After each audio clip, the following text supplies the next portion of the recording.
Oftentimes, when we're around people who we may see as more successful than us, whatever that means, we may find ourselves getting nervous or uncomfortable, stammering, and just not being comfortable in our own skin and finding it difficult to communicate. Well, it's important to know that whatever is going on here, it doesn't mean that you're broken or not working correctly.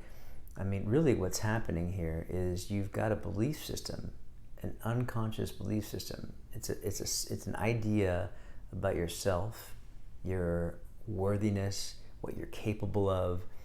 Somehow you created this story about yourself, and it's kind of running in the background.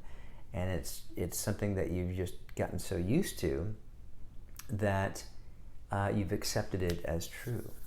But the reality is that this is just a story. It's just a story that you latched onto at some point in your life. Where it came from, who knows? You know, it could be a school teacher from elementary school. It could be from a parent or a loved one who said something in passing that you latched onto and created this belief that somehow you're not good enough or not worthy.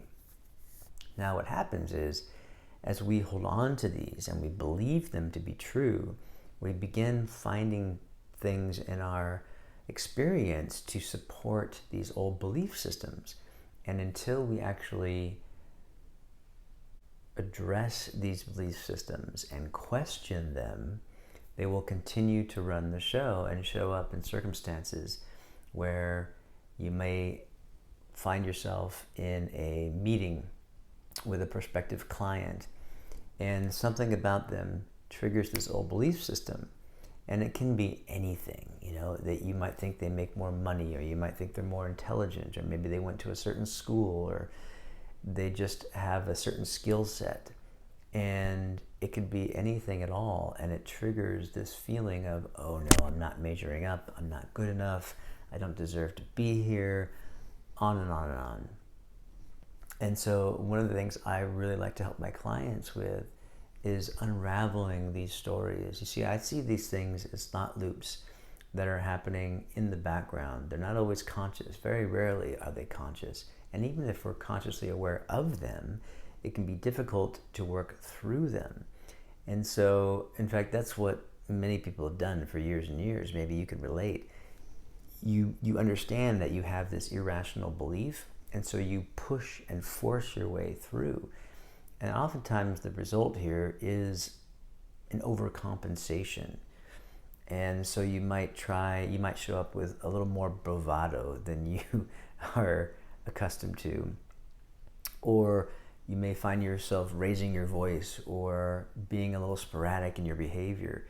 These are all ways and things that can happen when we try to force ourselves through these uncomfortable situations. Now, one of the things we can really begin to take a look at is, okay, what if this is just an old story? What if it's not true? What if this physical reaction, right? We know we're feeling uncomfortable because there's a feeling that comes along with it.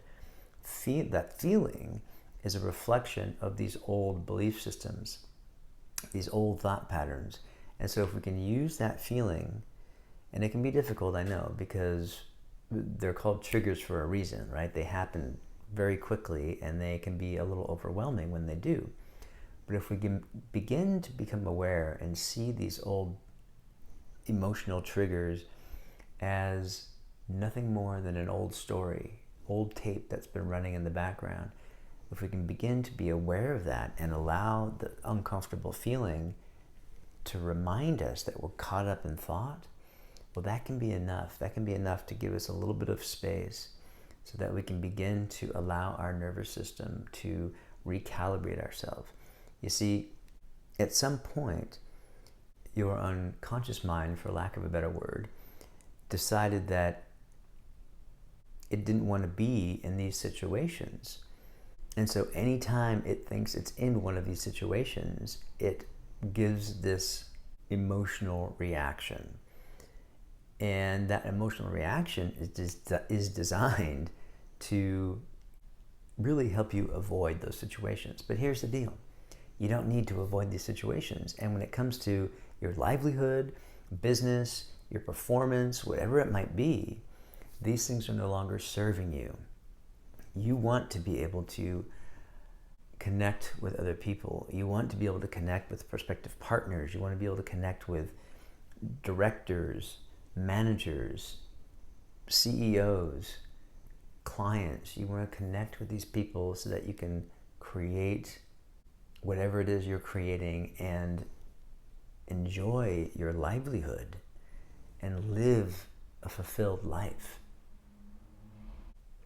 And that's what I want for you. I want you to be able to overcome these old triggers, these old challenges, and be comfortable in your own skin so that you can communicate and you can know that you are whole, that you are complete, that what is success anyway? You know, when we see someone that is more successful, what does that even mean? You know, we all have things that we are good at, we all have things that we're not so good at, and everything in between, right? So in that sense, we're all equal. Now, the other side of the coin is you may have things that you want to improve, and that's healthy. If you want to become a better communicator, if you want to become, if you want to have a better golf swing, you know, if you want to become a better musician, if you want to become a better actor, there are things you can do to develop your skills, but there's always going to be someone that's more advanced and always going to be someone that's behind you. And so if we can accept that and understand that there is a way to assess these things in a healthy manner, well, that's how we can move forward with confidence and ease. It's not always going to feel that way, but I tell you now, and I know that it's possible, and it's possible for you.